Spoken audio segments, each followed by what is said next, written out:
Alright guys, so I wanted to show you today this Dreo 2-in-1 heater and fan combination tower.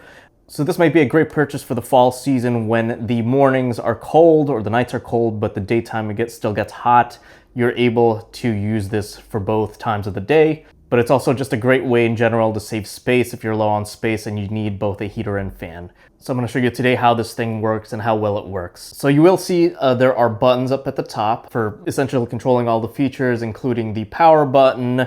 You're going to have the ability to change from fan to heater. You'll have the timer button up there as well, and then you're able to change the modes, and then you see the plus and minus sign to be able to switch all the levels depending on the mode that you're on. So the fan speed, the heater speed, even the oscillation. So speaking of oscillation, it does turn 120 degrees, but you can actually change it to 90, 60, and 30. But you can't turn it off completely just by putting it at 0 degrees.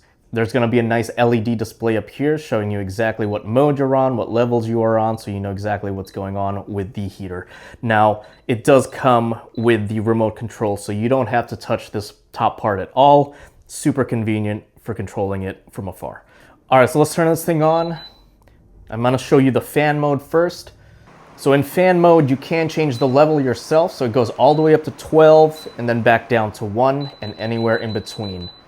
And it does get fairly powerful, but you can change the mode over to a natural mode, and that's going to basically try to replicate the breeze. So it'll go from low power to high power and back and forth, which is pretty cool.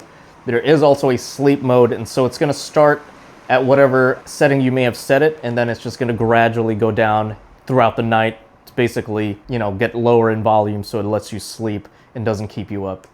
And then finally there is the auto mode. So auto mode, basically it's going to try to keep it at the normal room temperature. So if the room gets hotter, it's going to turn the fan up. If it gets cooler, it's going to turn it down. So pretty neat. All right, so now let's switch it over to the heater function. And the way that works is that the internal mechanism, you're going to see it turn inside here. All right, so we've now switched over to the heater. It's at the highest level of the heater that you can set, which is H5, but you can set that all the way down to H1, of course. Even within 10 seconds here, as I stand here, I can already feel the heat coming through. So you don't have to wait long at all for that to heat up. It's almost instantaneous.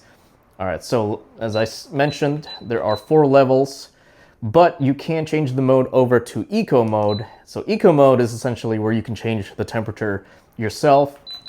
So I believe this goes all the way up to 95. Yes. And then it will go all the way down to 41. You can set a timer for both the fan and heater just by pressing on that clock button, and it'll give you the choice to go all the way up to 12 hours. Now, if the unit is actually off, if you press that timer button, you can use that as a timer to turn it on. So pretty cool, it goes both ways.